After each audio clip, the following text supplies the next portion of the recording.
there from Chicago. This is Big Ten Today, presented by Old National Bank. Thrilled to have you with us, Rafael Davis and Mike Hall. I haven't had a chance to see you personally since your alma mater made the Final Four. Yes. Congratulations. Give me your favorite part of the last few days since it happened. I mean, all the alumni hit me up saying congratulations, like I'm still playing right? on the team. But you look at Purdue, it's one big family. I mean, Vince Edwards all the way from Germany FaceTimed me after the game, talked to Dakota Mathias a bunch. PJ Thompson FaceTimes me with Coach Brantley the very next day, showing me a trophy, telling me they're going to get all the way. I mean, you think about this Purdue team, where we were my sophomore year, last place in the Big Ten. What Coach Painter's been able to put together the last 10 years, it's been nothing short of phenomenal. This is a family. Everyone feels this since 1980, from the Three Amigos to the Glenn Robinson and Big Dog to Brian Cardinal and Brad Miller to early 2000s when they struggled when Coach Katie was leaving the program, to the Baby Boilers. I mean, it's just been great to watch. It's funny that you're like, well, I wasn't on the team. Like, you did help build the foundation. My closest high school buddies, I texted them. They all went to Purdue. And they were like, we did it! We did it! They're taking ownership. And a guy who actually helped lay bricks for the program is like, oh, I wasn't on this team. That gets us to our big story, of course, which is the Boilermakers off to Phoenix and in the Final Four. The first one for them since, you mentioned Gene Katie, he wasn't even head coach the last time Purdue was in a Final Four. They've won 33 games. They've never won more in a season. 10-0 against ranked opponents this year. And, of course, Zach Edey has been out of his mind this season. We're going to break down all those aspects. I want to get your thoughts on, like you were leading to with Matt Painter and his legacy. But here's the first thing that I've thought of. When you lose a catastrophic game, which is what happened to them last year, losing in a 1-16 game, you can't help but think, what went wrong in that game, and how do we prevent that from happening? I remember Matt Painter saying the two things that went wrong was bad three-point shooting and too many turnovers. Sure enough, they shot 19% from deep in that game and had lost 16 turnovers. What have they done in this tournament? 10 turnovers, 9, 9, 10. Shooting three-point percentage in this tournament has been great. 37, 47, 45. Now, in the Tennessee game, they only shot 20%, but they only had 10 turnovers.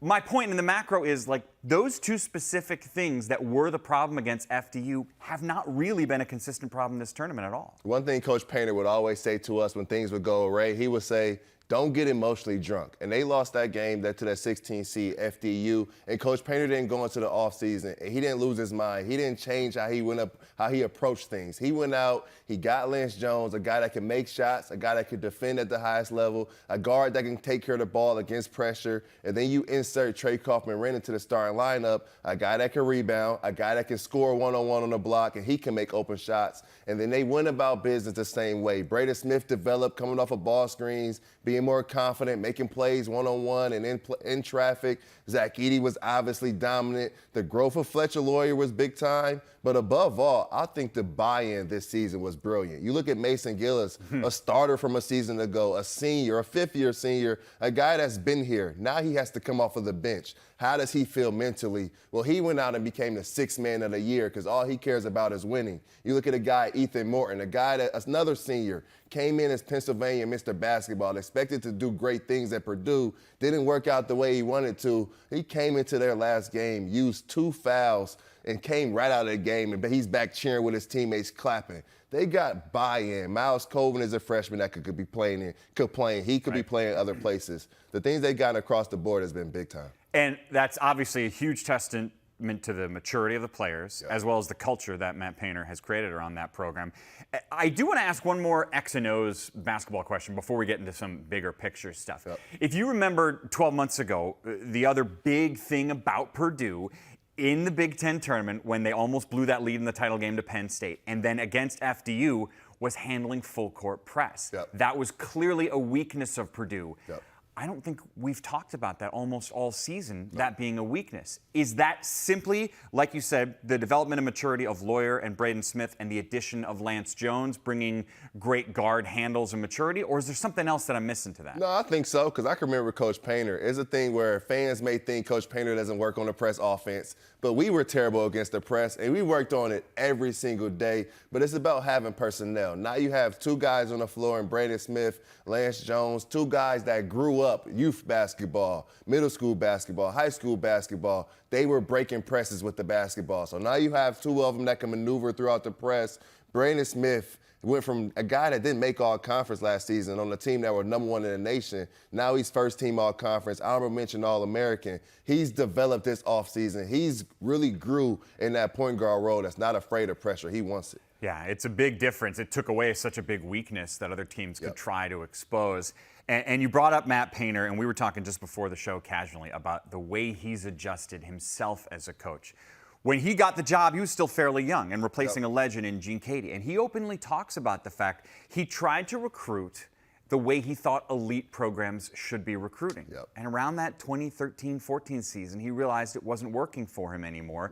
And so he said, I'm going to change what I do. I'm going to start trusting my basketball instincts, and I'm going after guys that I believe in. Here's a look at the recruiting rankings for the 5 leading scorers on this team. A 1 seed in the tournament in the Final Four. Zach Edey was a 3-star. Smith, a 3-star. Jones, a 3-star. Gillis, a 3-star. The only 4-star among their top 5 players is Fletcher Lawyer, who was a 4-star. That's it. He doesn't need to be told this guy's a top 20 player in the country to bring guys into his program. What does that say about him? I mean, it says everything about Coach Painter, and that was my class that made him change everything. I go back to that 2012 class, my high school class. I came in with 5 guys. Only 2 of our 5 left the program. Myself and A.J. Hammonds, we finished up at Purdue. You look at that 2011 class, every guy in that class transferred out. That 2013 class, every guy out of that class transferred out. Coach Painter was not getting Purdue guys. He weren't getting the guys that wanted to come into Purdue to buy into the winning system, do anything it takes to win, and now he has that. He looked at it as though, we're losing this way. I'm not dealing with this prima donna stuff. I don't care about rankings. I'm not offering a kid unless I lay my own eyes on him. I'll go out and see him personally. What he's done with recruiting has been nothing short of amazing. You look at Braden Smith and all the coaches that passed on him. Braden Smith is a kid that could have went to a mid-major, and that mid-major would have made the tournament, and we would talk about Braden Smith in the same light, saying he's an unknown point guard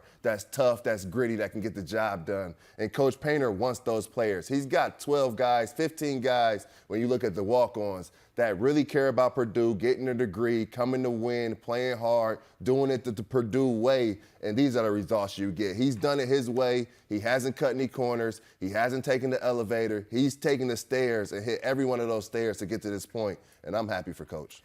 What is it you think he does best as a head coach? He cares about you. He cares about you off the court. I mean, my daughter's sitting in the green room right now. She's 10 years old. You go back 10 years ago, 2014, we were last place in the Big Ten. And Coach Painter was up against it. He could have got fired. I mean, you look at it, the coaches around the Big Ten that were let go this season, he came off the CBI, losing at home, then coming last place in the Big Ten. His back was against the wall. And I had a daughter at the time, and you would think that's all he cared about was my mental health, how we were handling things, were we okay? That's who Coach Painter is. He cares about you off the floor. He cares about you in the classroom. He makes sure that your life is going to go well. He always tells you, you come to Purdue, yeah, you're going to have a basketball career. We're going to win some games. But this is to make you a better human. This is to prepare you for life, make you a better man. And leaving Purdue, I've had situations as a grown man where I've had to call Coach, and he picks up the phone. So when you have a coach in that light that treats you that way, you're going to run through a wall for him on the floor. I thought there were so many great moments from the Elite Eight win. The interview with Robbie Hummel and him afterwards, just the performance of Edey and everything. But I think my favorite moment was the game ends, and Painter's walking over to shake hands of Rick Barnes, and here comes 7'4" Zach Edey, interrupts him to give the biggest bear hug, maybe literally, in the history of time on a basketball court. And you can see Matt's taken aback, but his smile is so big, and he's like, I love you, big guy. I'm trying to be polite to our opponent here, but what the hell? And gives him this great big hug. It was such a beautiful, warm moment, and it showed so much joy from the big man, who, as we said, was not highly recruited at all. And now, in a matter of days, he's going to be named the National Player of the Year for the second time. That's crazy. He just scored 40 points in an Elite Eight game. What are we watching in Zach Edey in his final games in college? I mean, we're watching the greatest Purdue player to ever wear that jersey, one of the better big men to ever grace the Big Ten. The way he dominates the floor on both ends is nothing short of amazing. You look at that Elite game, 40 points, 16 rebounds. That did it for me. To get to the Final Four, he's the greatest Purdue player to ever play at the university. You look at Big Dog, you look at Rick Mount, Great players, no disrespect to them, but what Zach has been able to do individually, you mentioned it, back-to-back National Player of the Year, all-time leading scorer, all-time leading rebounding. Then as a team, we forget as a sophomore, Zach was in his Sweet 16, and then that next year, #1 team in the country, and on a team where they didn't have another all-conference guy. Right. So Zach was leading that charge, then back-to-back #1 teams in the country, 33 wins in the season. You look at 33 wins, and I look at it and I see, I won 31 games my freshman and sophomore year combined. So what Zach Edey's been able to do, reaching this Final Four on his back in that elite game, that performance, you go back to when Big Dog played, and this was the difference for me. And when they were in that Elite Eight game versus Duke back in the day, Big Dog struggled, had one of his worst performances of the season. When the lights were brightest, when it shined bright, when other guys were struggling, Zach Edey said, get in my backpack, I'm going to carry us home, and that's what he did. That's a big backpack, too, Yes, which it can is. carry a lot of people on that 7'4" frame. You know, sometimes when we're in the moment, it's hard to, without using hyperbole, really appreciate the bigger picture and how good someone is. Yep. We'll talk later in the show plenty about Caitlin Clark, and that's kind of different because she's a unicorn, and you kind of knew a while ago she was going to be in the conversation of the greatest to ever play. But you talking about he's the best Purdue player ever and one of the best bigs ever. Here's a stat I found. I don't know if you heard this yet. Edey is the first Division I player with 900 points and 450 rebounds in a single season since, have you seen who this is? No. Since 1978-1979, Indiana State's Larry Bird.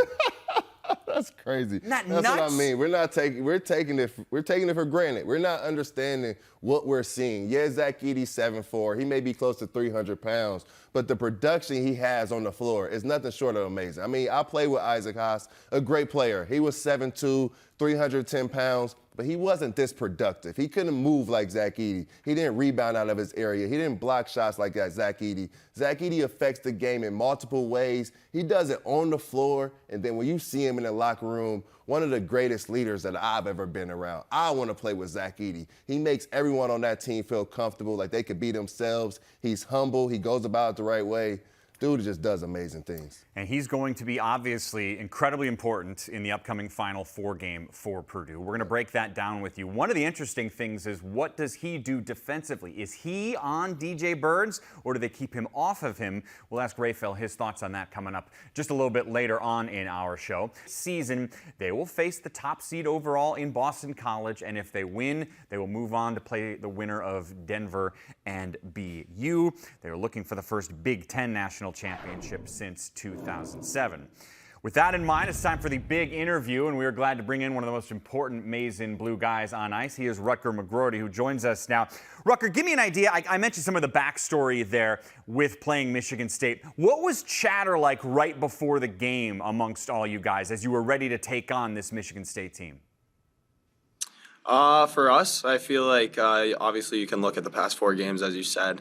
They kind of had our number there, but at the end of the day, it's tough to beat a good team 5 times in a row. So we were more focused on ourselves and our game and what we need to do well. We know that they really hadn't seen our best, and we came out on top, and it was a fun game. I mean, it's always great playing your rival, and it's awesome to see how great of a season they had and where they came from. But yeah, like I was saying, we were kind of just focusing on ourselves, and yeah, it was awesome.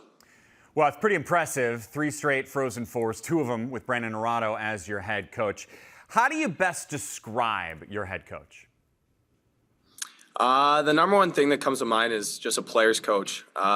He's always there for you. He likes to talk about hockey, life, school, whatever it is. He's always there for you, and it's an open door policy. You can go talk to him whenever, wherever, and he loves the game. He's dedicated to the game. I know he's had some long video nights after some long games, or he loves giving guys credit where credit's due and video, or whatever it is. He loves pumping guys' tires, but he's also he can help you out in different areas as well. If it's development, if it's skating, whatever it is, I feel like Brandon Naurato is the best coach around. Well, and you have an interesting relationship with him because you've known him from forever. Your dad was his coach way back in the day. What's your first memory of him? My first memory, I think I was 10 years old, and we were at the Michigan Hockey State Tournament. And my dad was a scout, and I was up in the scouts box with my dad, and I was kind of just messing around as a 10-year-old, and I started talking to this guy. And next thing you know, 10 years later, he's my head coach. Well, and he became your head coach, but you had to switch schools, right? You were originally committed to Notre Dame, and you ended up switching to go to Michigan. How much of him being on the coaching staff was a part of your decision to change?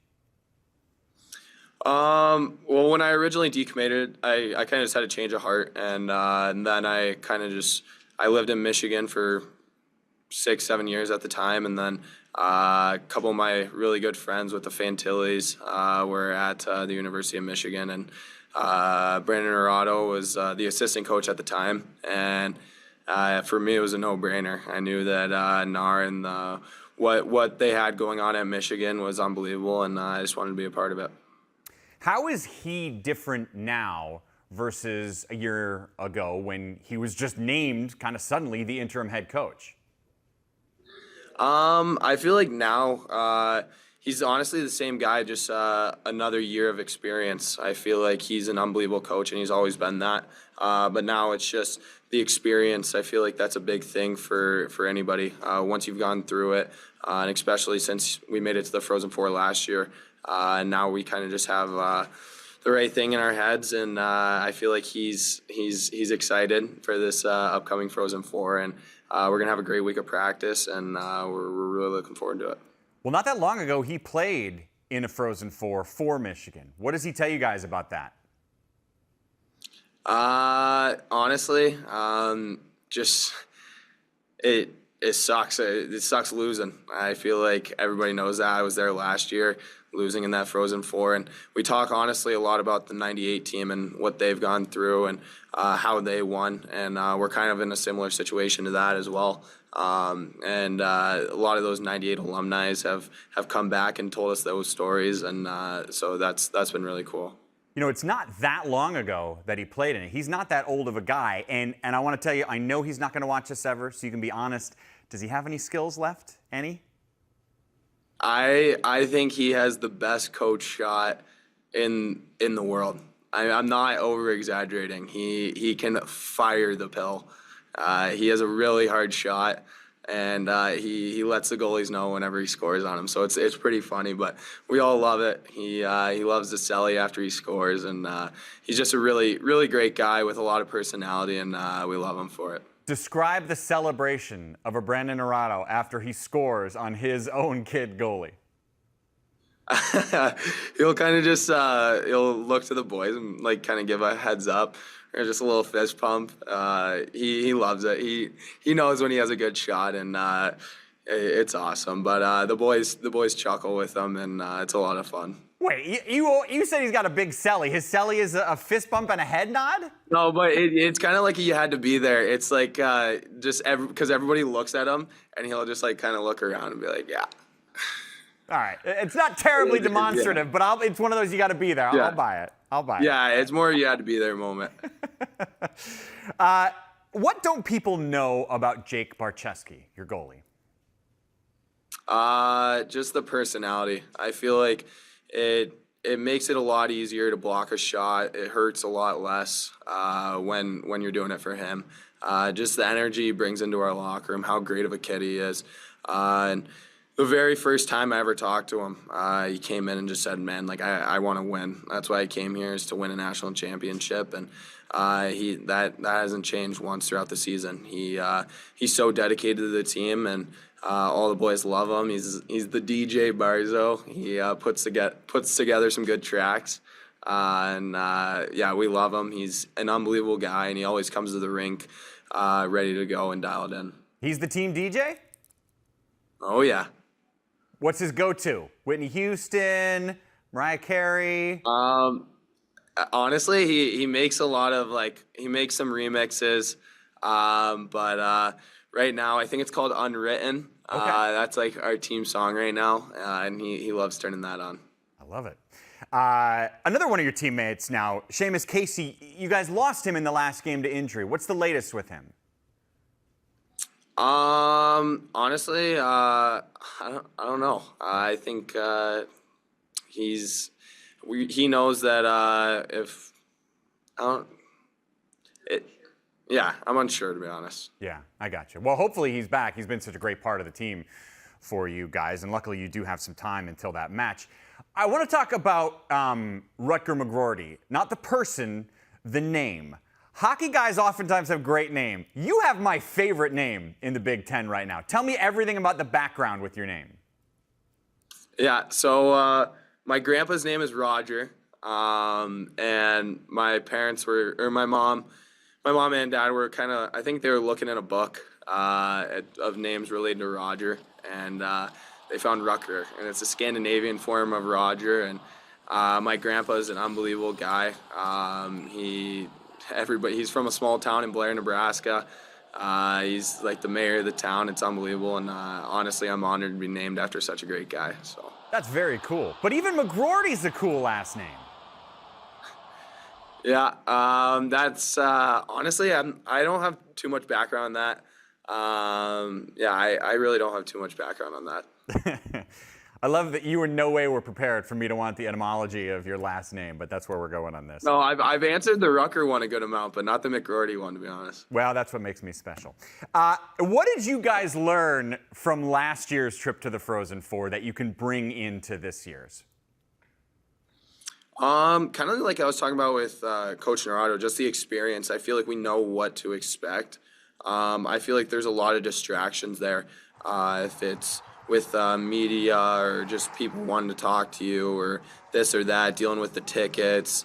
And it's bigger than hockey, I feel like, almost in a way. But for us, we just know that we're going there with to win a national championship. So we're really looking forward to the task at hand, and we're not going to let the distractions get the best of us. And yeah.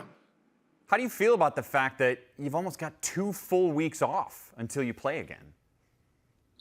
Yeah, that was actually a big talk for us. I feel like you can kind of look at it as like, oh, we can just be normal students for a little bit, but no, that's not what it is. We're really going to hit it hard, and kind of for hockey, you need good cardio, obviously. So we're going to be hitting it hard and practice, getting our cardio going again, and I feel like we're really going to be hitting it hard here.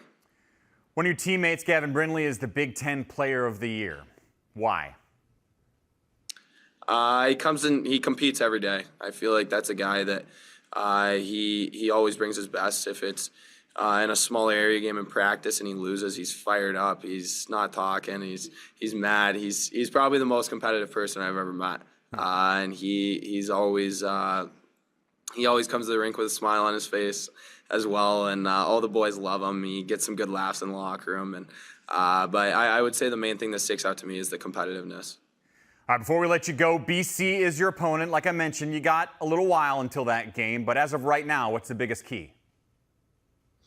I feel like staying above. I feel like they got some real game breakers, and I feel like they got a lot of skill. But if we stay above, take away time and space, they're going to struggle with that. And I feel like they also love a lot of offense, but with that, I feel like you sacrifice some defense. So I feel like we can capitalize on some of their offensive turnovers as well.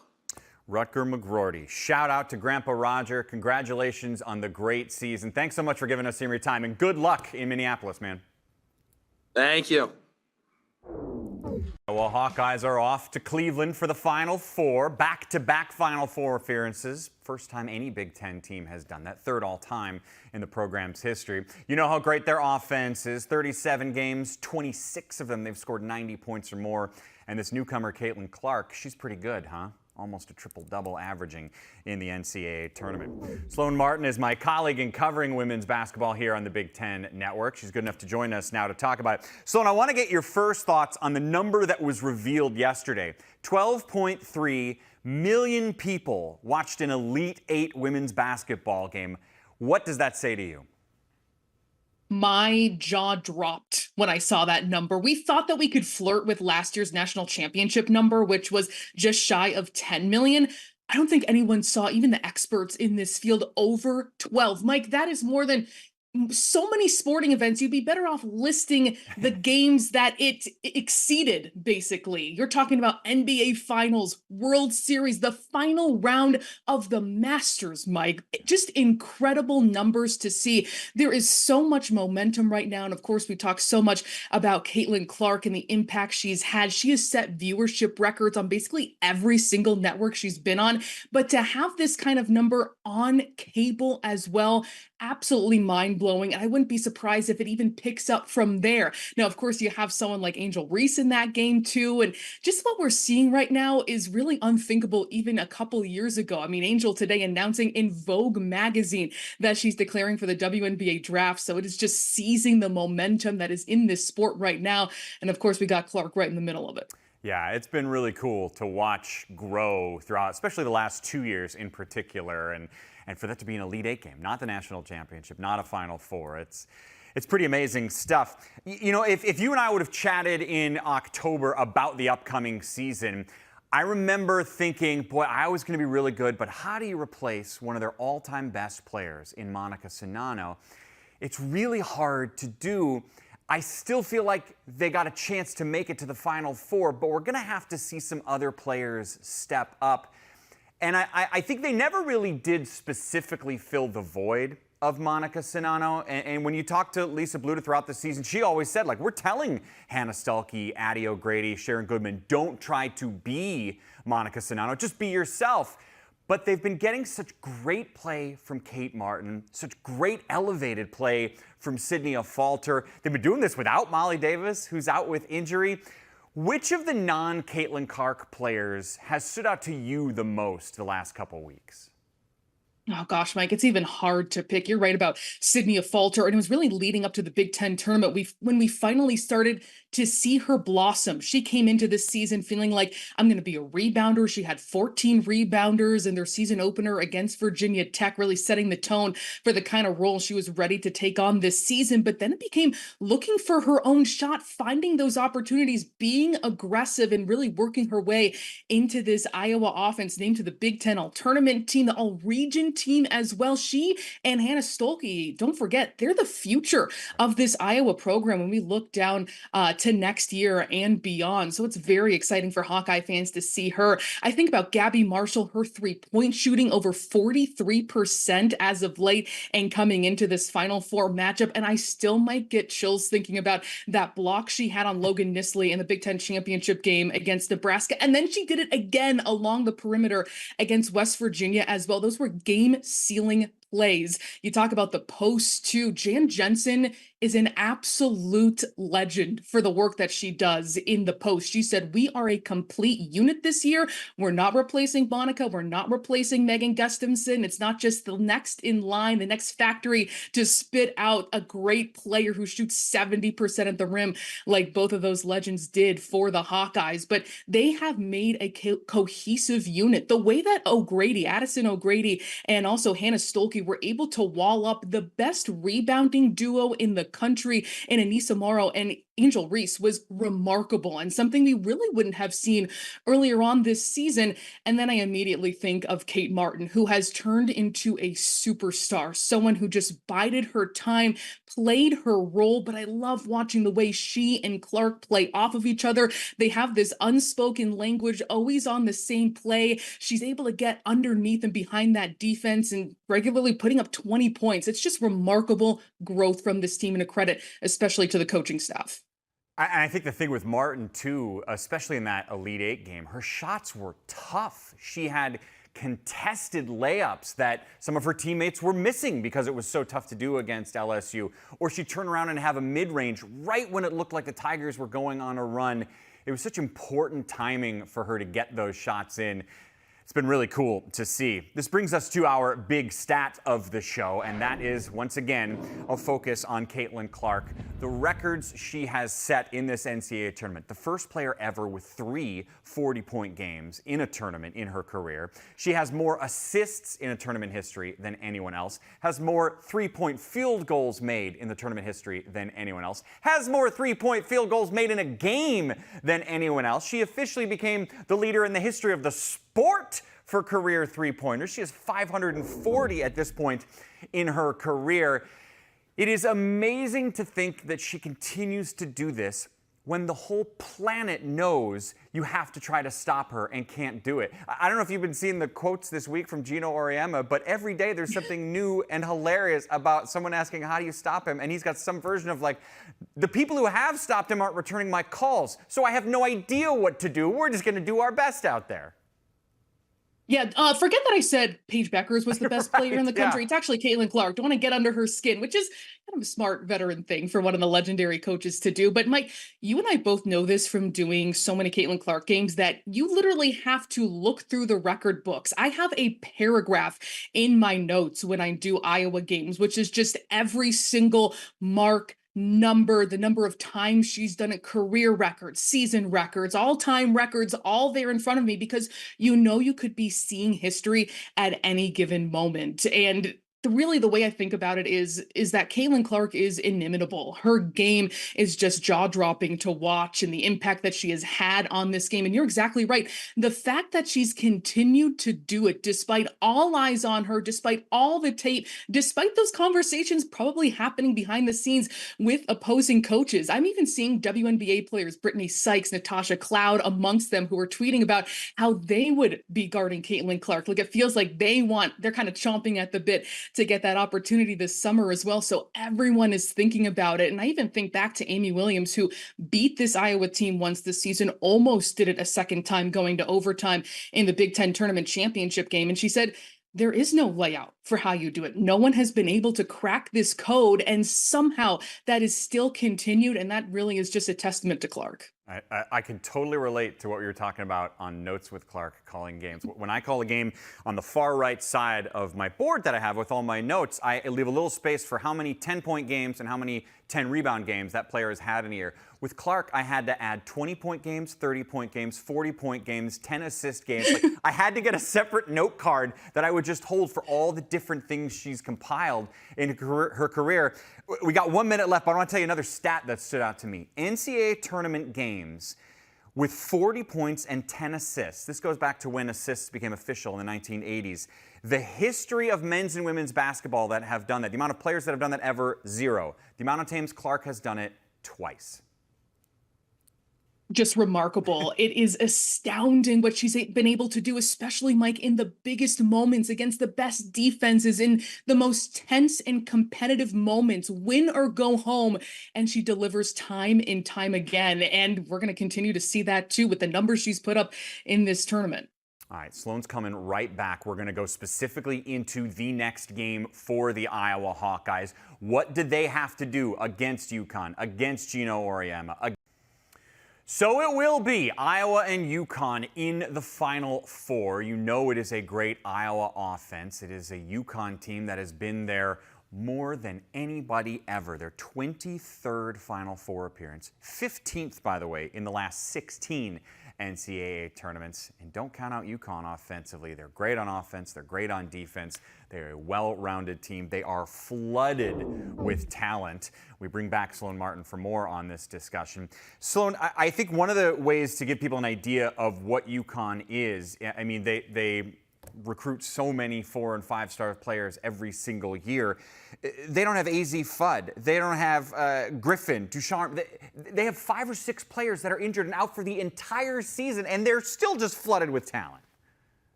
It is remarkable that they have gotten to this point, you're right, with the talent that they don't have, that's in sweats on the bench. And I think that this speaks to so much the impact of Paige Beckers. Let's be clear that when we watch this Final Four matchup, there are 2 generational players who will be on the floor, and that is Caitlin Clark and Paige Beckers. And how fantastic it is to be treated to this after Paige ended up losing a year and a half of her career to injury. The 2 best point guards in their class who we saw go head to head their freshman year, and to have this right now with these 2 fantastic players is absolutely incredible if you are a basketball fan. But you talk about Paige with her efficiency, her ability to distribute the basketball, playing defense late in the game on Juju Watkins. They had 2 players with 4 personal fouls. UConn is only going 6 deep into its bench right now, really out of necessity. So there's an opportunity there for Iowa to really continue to play its track meet style of basketball, wear this team down that's already quite thin. But UConn, even with the history, the legacy that they have, I don't think anyone even expected them to get to the Final Four because of how thin a talent they are, just due to injury. So I like where you're going on that, and I'm curious how much Lisa Bluder will use that as a strategy. Not just the fact that it is a thin bench because of injuries for UConn, but Paige Beckers is the star of the team by far. She's played 40 minutes, 3 consecutive games. And remember, it's a different setup than the men. The men play their last, the Elite Eight game on a Saturday or Sunday, then don't play again till Saturday. UConn and Iowa played on Monday and will play again on Friday. So it's not like, Sloan, this is going to be a full week stretch where Paige and the rest of the Huskies who've been playing a lot get to rest that much. Yeah, I'm assuming they're traveling with a whole lot of ice tubs, and that's a big part of their recovery and the focus for this team, too. We know from Gino Auriemma how demanding his practices are. I was able to broadcast their game earlier this season when they played at Minnesota, Paige Becker's homecoming game as a Twin Cities native, and he had to basically change his approach to practices this year. Normally notorious for how long, grueling, and tough they are, they had to think about the mileage that is on these players' bodies, and you can be sure that they are doing that this week. So that is sleep, nutrition, it is everything, the technology and medical advancements they have at their disposal as one of the best programs in the country. So I'm sure there is a ton of time dedicated to that. But I think no matter how much you put into recovery, how strict you are, Mike, you're right that I think that it is going to be an impact here. 3 straight 40-minute games in high pressure situations when you are garnering so much attention. Paige is really the head of the snake of this team as the point guard, as the leading scorer, as someone who just really is the engine that makes this team run.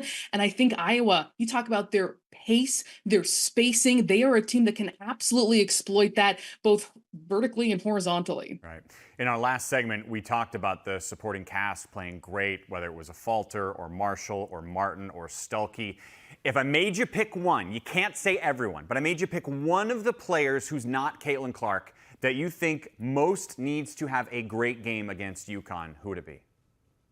It's got to be Kate Martin. She has become just a superstar for this team. She is capable of putting up 20 points every single night, but now teams are noticing that. They're not just going to leave her alone on the three-point line. They're not just going to let her sprint up and down the floor. I was surprised at the number of breakaway, leak-out layups she was able to get behind that LSU defense. Like they weren't aware that Iowa likes to throw those touchdown passes whenever they can, score quickly and in transition.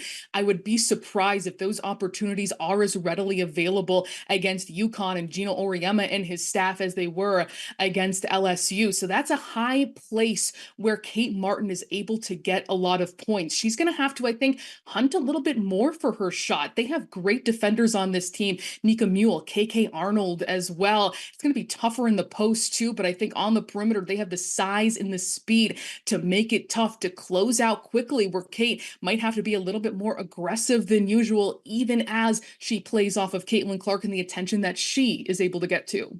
If they can get this win, 40 minutes away from the first national championship in program history and first for the conference since Steph White and Purdue did it back in 1999. Sloan Martin, great chatting with you. We'll talk to you soon. Thanks, Mike. So we're getting ready for NC State and Purdue. Saturday evening, it's the first game of the 2. Purdue's third Final Four all time. For NC State, it's the first time they've been there since Jim Valvano's magical 1983 team. And they have more losses, by the way, than any team in the history of the Final Four. But of course, they've been incredibly red hot. 9-0 in a 20-day span for NC State to get to the point where they are in the Final Four. Here's my first question for you from an X and O's standpoint. Their big star, the big name is DJ Burns. He had 29 points in the Elite Eight. He's played even better in the NCAA tournament than he did in the regular season. Yeah. What do you think Matt Painter's philosophy will be defending him? On the one hand, you go, oh, well, Edey, you put a big on a big. On the other hand, do you have Trey Kaufman-Renn try to put some time in to protect possible fouls coming Zach Edey's way? Yeah, if I was Coach Painter, and I know Coach Paint well, and he likes to play the mismatches. He likes to flip cross match, as Coach Beeline would call it. And I think he may even think about putting Trey Kaufman-Renn on a DJ Burns and allow Zach Edey to come and be that double guy. Because you look at NC State, I've watched them all season because my little cousin actually plays for NC State. So I got a little bit of a hidden interest. I went either way. But you look at Diarra, 6'10", he plays their forward position. He doesn't shoot a bunch of threes. He doesn't shoot it well from deep. So I can see Zach Edey anchoring that defense, coming over, being that help guy on DJ Burns, blocking his vision. Because if you have Zach Edey playing one-on-one in the post and he stops DJ from scoring, DJ is a really good passer out of the post. So when you have Zach as that secondary defender, when he's coming over to double team that basketball with his high hands, he limits that vision. You don't get that cross-court pass. So I can see Coach Painter staying one-on-one with Zach, but I could also see him mixing it up and allowing Zach to be that double guy. We were talking in the last segment about the UConn women being tired potentially because there's only a few days off and then they play. They played on a Monday, they'll play on a Friday.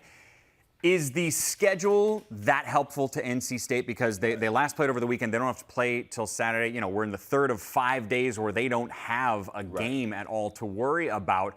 Or are you still thinking it's possible that because of the run of games they played in March, you can try to tire them out in this game? No, these guys got a couple of days of rest. I think as media, as analysts, we put too much into 22, 24-year-olds, 18-year-olds being tired. You look at DJ Burns, DJ Horn, Jaden Taylor and those guys. They're young guys. You look at Purdue, Zach Edey, although he's a senior, he's 22 years old. Braden Smith just finished playing AAU basketball 2 seasons ago. So young guys, they shouldn't be tired. If this opportunity playing in the Final Four, they should be nothing but energized. I expect them to come out, play hard, try to go down low to DJ Burns. But you look at it, DJ Burns, I know we talk a bunch about him because he's the big fella, but you look at that Marquette game, DJ had 4 points. It was the other DJ. It was DJ Horn leading the charge. He's their leading scorer. He's a guy that can score all 3 levels. When he gets on the heater, he can get anywhere 25, 30 points a game. He can get you 30 or he can get you 12 on 13 shots, depending on which DJ Horn shows up. Right.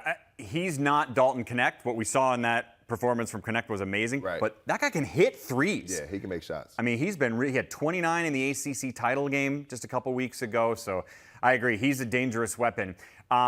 We mentioned that in the last game they played, Edey did almost everything offensively. Yep. The threes were not falling for Purdue.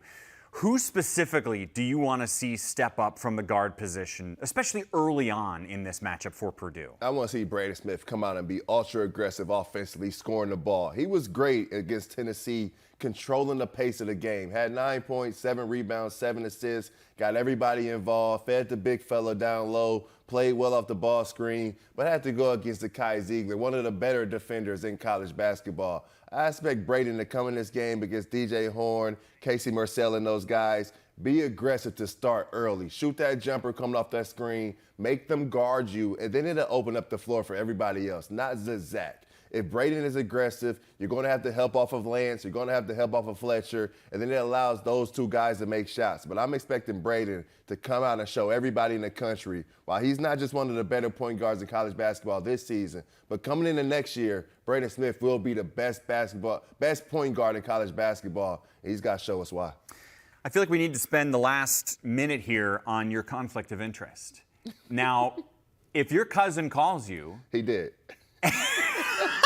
He said, what do we do? And what do we do? I don't need him. Now, are you lying to him? Are you saying, I never lie to family. Come on now. This is your school. That's my blood. School's more blood than actual blood. I had 2 of my dad's sisters. 2 of my aunties called me yesterday, and they're saying, hey, Ray, this is family. This is Jaden Taylor. This is our nephew. This is your cousin. Coach Painter, you don't owe him anything. So my thing is, I love my little cousin. I hope he goes off. But I hope Purdue comes away with it. I can root for him to have a great game, a great performance, get those boys 30. But I want Purdue to come away with this one and get to the national championship. That is a smart answer. But I'll win either way. You check every box there. Let him score 25, and have the Boilermakers win and move on. I hope for your sake that happens. For Ray Fell, I'm Mike. We'll see you next time.